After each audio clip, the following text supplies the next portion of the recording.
There will now be new officials in charge of military conscription and the military recruitment system. The removal of all those who had been doing the job came after news that 33 officials are facing corruption charges, including allegations of accepting bribes. Ukraine has had other significant corruption allegations previously, and President Zelensky is clearly conscious of the need to clean up the country's reputation at a time when it is in receipt of significant international assistance because of the war with Russia. Yuriy joins us, advisor to the Ukrainian Defence Minister. Welcome back to the programme, Mr. Sak. Good morning, Michelle. First of all, give us an idea of the kinds of incidents being investigated that have led to these corruption charges. Like you said, Michelle, these officials of military recruitment centers across Ukraine, they are under criminal investigations for accepting bribes and illegal enrichment. And this move by the president is a sign of zero tolerance to corruption.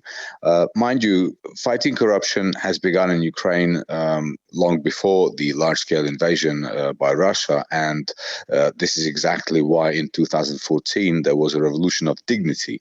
So now, at the time of war, when thousands of our soldiers are sacrificing their lives for the future of Ukraine, this has outraged the society, and this logically has outraged the president. This is why he's making this move. But the kinds of things they're thought to have accepted bribes for, is that for allowing people, for example, who were within fighting age to avoid fighting or to leave the country?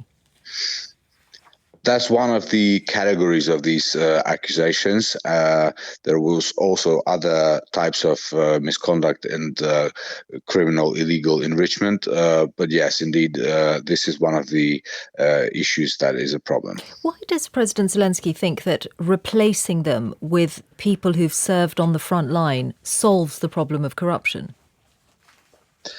Well, because one of the important things is to maintain the trust of the Ukrainian people in the system of recruitment. And of course, when we are seeing that president is taking this issue very seriously and is bringing into account those who are responsible, this will rebuild the trust, and this will, be a very inspiring move.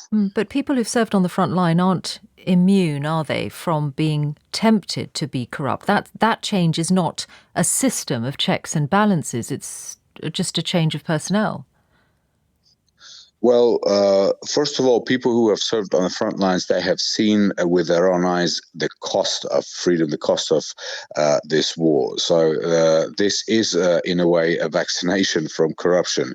But second of all, there is also a system of law enforcement agencies in place, and it is actually thanks to their investigations that 33 people stand now accused of these allegations. But at the same time, 112 other criminal investigations are underway with respect to these officials, and this cleanup reform will continue. Yes, but you'd accept, wouldn't you, that it's particularly important, and the fact that we've had successive anti-corruption drives and the allegations keep coming. It's far from ideal at a time when, well, you can see the US alone has given more than $40 billion worth of assistance to Ukraine. The UK's committed nearly £5 billion. The EU's commitment is similar. There is a serious point in this in which the lack of complete confidence in these systems in Ukraine could affect the flow of funds.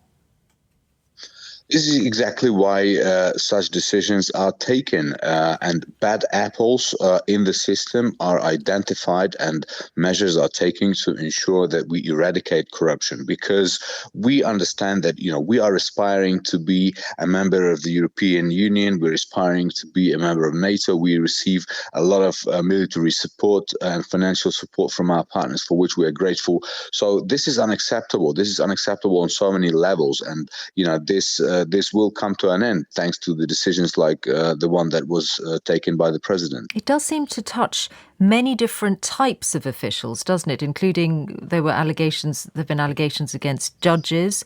So the military recruiters are just the latest set of officials that we've heard allegations about. Indeed, Michelle, there have been members of parliament who have recently been accused of different illegal enrichment activities. There have been judges, there have been other officials. And look, we are conscious that we have this legacy which we have to deal with. And I think it's very inspiring that despite the war, we still find resources and we still pay attention to these issues, and we continue our transformation and we continue to fight corruption, because fighting corruption is part of the future of Ukraine, for which we are fighting now and giving our lives for. Yuriy, thank you very much. It is 22.